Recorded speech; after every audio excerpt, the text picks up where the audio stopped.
స్వాతంత్రం అనేది ఒకరిచ్చే కానుక కాదు. తిలక్ అదే చెప్తారు, స్వాతంత్రం నా జన్మ హక్కు. తీరులు తందియాతోపే జాంతీల స్వాతంత్ర సమర దీప్తి, ఆ మగల్ రణధీరులు తందియాతోపే జాంతీల స్వాతంత్ర సమర దీప్తి, త్యాగమూర్తులు తిలక్, దాదా, సియాదాసు, మాలవ్య, మన గాంధీ మహిత శక్తి. త్యాగమూర్తులు తిలక్, త్యాగమూర్తి ఆయన.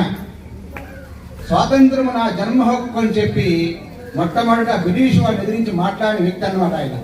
ఆ మాట మాట్లాడినందుకు ఆ మహానుభావుడిని 7 సంవత్సరాలు దేశంగానే దేశంలో బర్మాలో మానవే జైలులో దేశాంతరవాస శిక్ష విధించారు ఆయనకి. అద్భుతమైన పండితుడు ఆయన, మహోన్నత వ్యక్తి. ఆ జైలు జీవితంలో ఆయన ఆరోగ్యం దెబ్బతినిపోయింది. జైలులో విడుదలైన కొద్ది రోజులకి ఆయన చనిపోయారు. త్యాగమూర్తులు తిలక్, దాదా, సియాదాసు, మాలవ్య, మన గాంధీ మహిత శక్తి. జాతీయ సంస్థయే శాంతహింసలతోడ కాంగ్రెస్ నడిపిన కథన పన్నితి. తమిళ, ఆంధ్ర, కేరళ దారుణీ ప్రజలల్ల దారబోసిన మహాత్యాగ ఫలము. ఒకరు కాదు, ఇద్దరు కాదు, మొత్తం దేశంలో విముక్తి. అసలు విస్మృత యోధులు, చరిత్రలో ఎక్కని యోధులు ఎంతో మంది ఉన్నారు.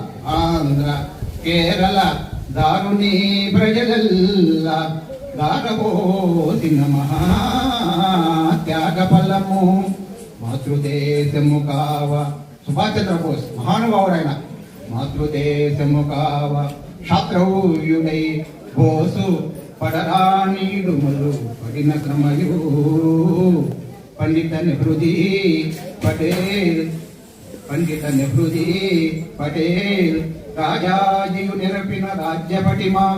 భారతీయుల పుణ్యంబు పంజననగా, భారతీయుల పుణ్యంబు పంజననగా వచ్చనదివో స్వాతంత్ర వత్సరంబు. భారతీయుల పుణ్యంబు పంజననగా వచ్చనదివో